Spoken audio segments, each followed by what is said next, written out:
Are you busy planning for your Disney vacation? We've got a crucial tip that could honestly ruin your Disney vacation if you don't follow. It's make or break. It's a make or break tip. Yep. I'm Grace, and this is my mom, Sarah. And we're the Pixie Dust Pals. That is so true. You've probably realized that your trip does not begin when you get on that airplane and head off to Orlando. Your trip begins with a lot of planning beforehand. And there's things that are very obvious to plan for, which we had before our first trip. You planned for where to stay, what you want to eat, and what to pack, how long to stay. But one thing that we overlooked that is very, very crucial is the rides. The rides are one of the most important parts of your Disney vacation.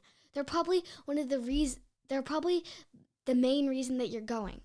Yeah, and I just assumed our first trip that our kids would love rides. We would just hop on all of them.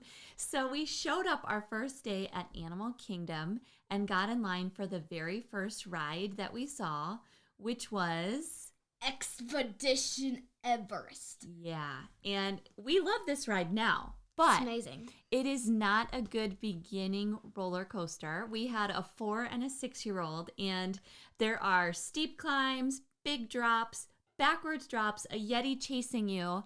Our kids were honestly sobbing by the end of that ride. Sobbing and screaming. And they didn't want to go on anything else after that. So we just want to help your family avoid the mistake we made and kind of think through some strategy as far as planning your trip as far as rides go.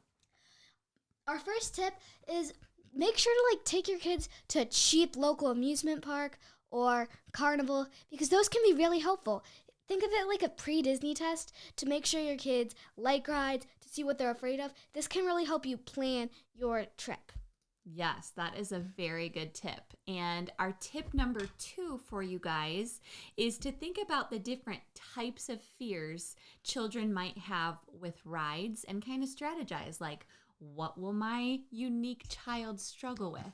So some kids are more afraid of, the things you typically think of, the big drops and the big hikes up.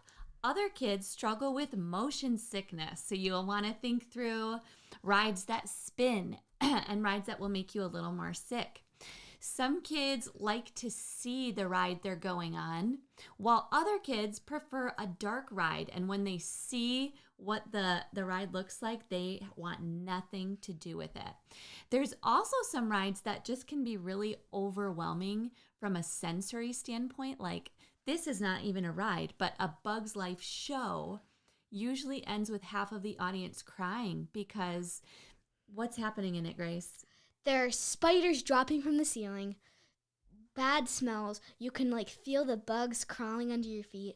Unless you're a huge bug fan, it can freak many kids out, including me. Yeah, that one was really something. So we just want to strategize. What is my kid going to struggle with, and how can I help prepare them for success? What about tip 3, Grace?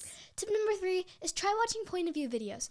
These not only are awesome and fun, they can also help you find what your kids will be scared of, what you need to work on, and what rides you should pass. They will be a waste of your time.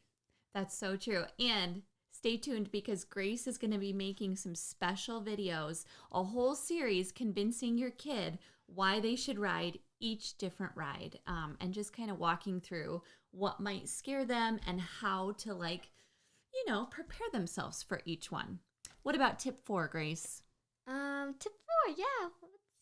Tip 4 is having a plan for the order you do rides, right? For instance, start out with something small like the Barnstormer or Slinky Dog Dash. Then make it a little bit bigger, like Seven Dwarfs Mine Train in Magic Kingdom, or...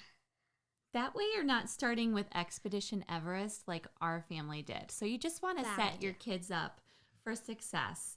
And finally, our 5th and final tip from parent to parent is be flexible. You might need a plan B. It's possible that on this trip you need to focus your time on just the resort and enjoying the pool. If your kids are really afraid of rides, you might want to just plan for more time at the resort and maybe do 1 or 2 days at the parks where you hit one park in the morning, one in the afternoon, and focus on character meet and greets and focus on the yummy food or catching a good show.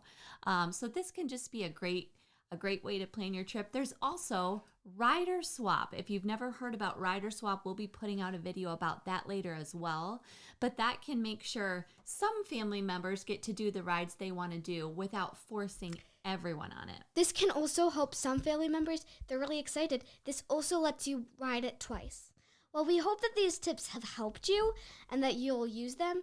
We're the Pixie Dust Pals. Please make sure to like and subscribe. Goodbye! Bye!